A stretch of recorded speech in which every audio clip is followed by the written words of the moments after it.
Whoa. A week into the future looks the same, really.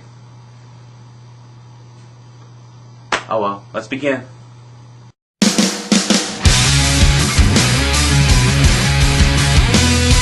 So to kind of do another haul video, I guess,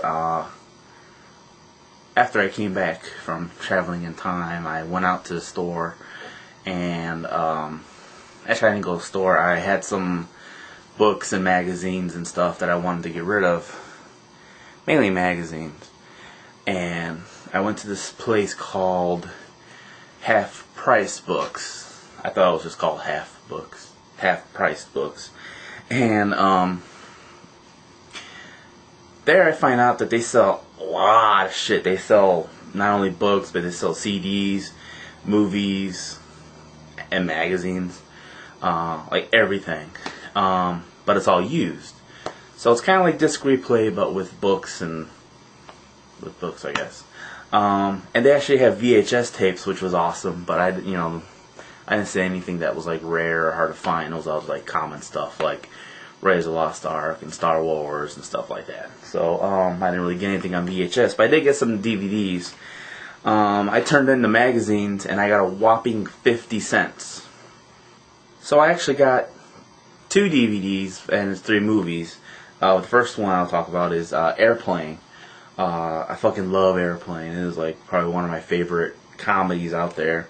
Definitely one of like the best comedies out there. And I can't believe I went this long without owning Airplane before, but I had to get it. And that's a pretty amazing price right there, don't you think? That's what I think. And then the next DVD is actually 2 movies onto one, and it's actually one of those like public domain type releases. It's like the movies were public domain, so just some random generic company got a hold of them and they put them out. The night Evelyn came out of the grave,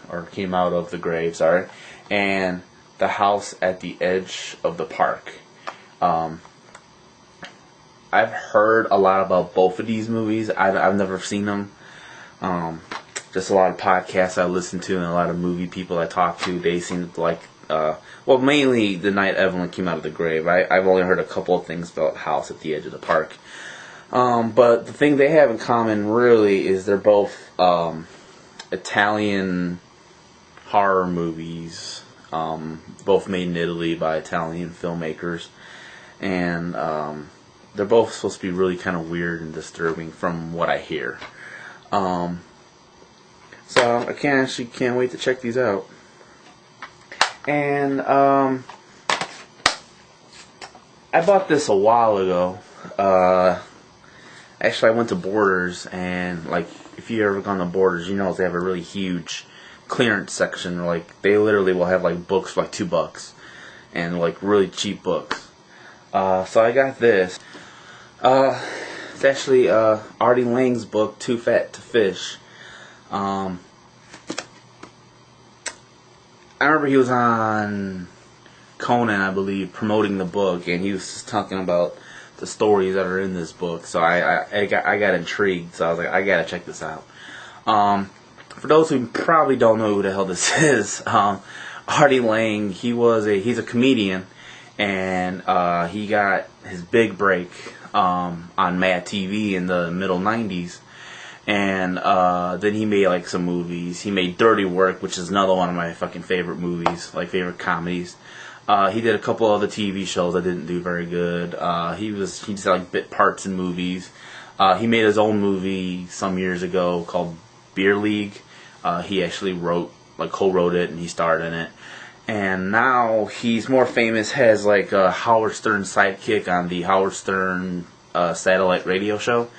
And that's kind of where this book came from, was he would continually tell these stories on Howard Stern's show. And someone, I guess, said, hey, you should make a book. So he did. And like what's in this book is like some really fucked up stories with some really good, heartfelt stories as well. Because the beginning of it, he talks about his parents and his dad and how he was close to his dad, and then something really bad happened, and then his life hasn't been the same since. And then it goes on from there to he got all these drug addictions and he became an alcoholic, and he talks about being on Mad TV, like constantly coked up, and it's a really interesting read. There's some funny stories in here. There's some really sad stories, some touching stories.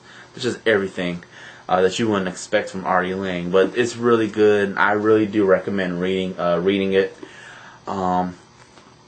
Even if you're not into him, I think you'll be surprised. It's really good. I recommend it.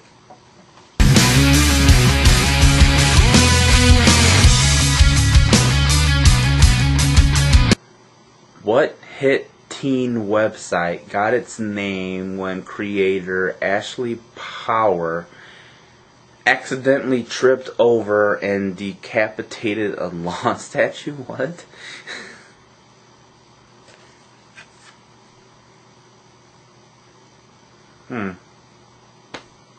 If you say so.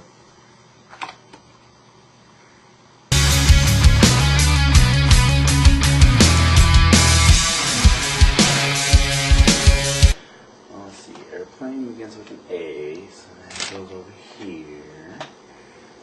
And then there's B for Billy Madison. So let's see. I have to go over here. Goes there.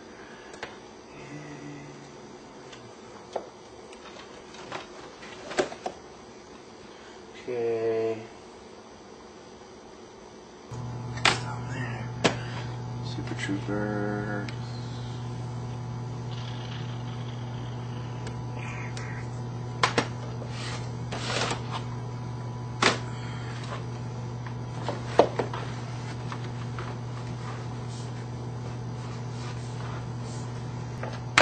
Shark Attack 3.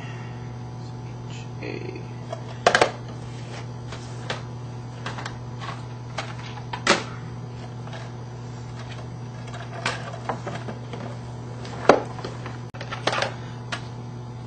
Funniest TV show ever.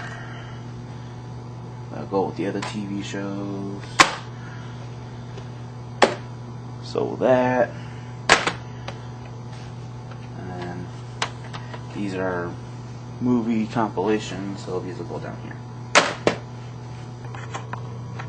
That was probably the saddest thing ever filmed. But whatever, at least it's organized. I did a video a while ago where I showed all my DVDs, but I know I've gotten a few more since then. So anyway, these are basically all my DVDs here. They're all in there. Just kind of quickly scanning through them. Yup, these are all mine.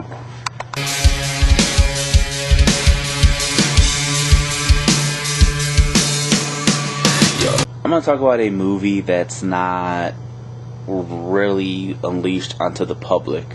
It's more of a student film, actually. It was sent to me by a friend of mine, so I got it in a bootleg DVD case, and it's called University of Illinois versus the Mummy. The general plot of University of Illinois versus a Mummy is pretty much what it sounds like. It's about some college students.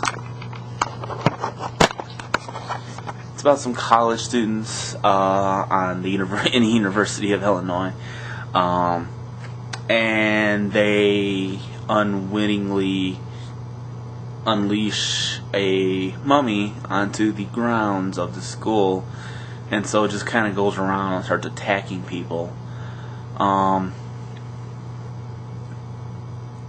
It's a strange little movie, but for what it is, which is really a student film, which I think might have just been for the University of Illinois,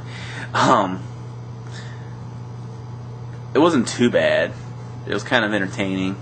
It kind of got self-aware at the end, where they realized they were in a movie, and then there ended up being more than one mummy, so they had to change the title of the movie to University of Illinois versus the Mummies, or Two Mummies or something. I can't remember that part. But Yeah, again, it's not anything that's easily available. A friend of mine sent it to me, so it's just a burnt DVD, and I got it into just a generic case. I might do like a full review of it. I gotta watch it again. It's been like a couple of years since I've seen it, but I liked it. I mean, it's nothing to write home to, but write home about, I guess the phrase goes. But I liked it. So anyway, that was me organizing my movie collection, my bad movie talk, and me time traveling into a week. So I got a week's worth of email and stuff to catch up on, so I'm gonna go do that. In the meantime, thank you for watching, and now here is some copyrighted music.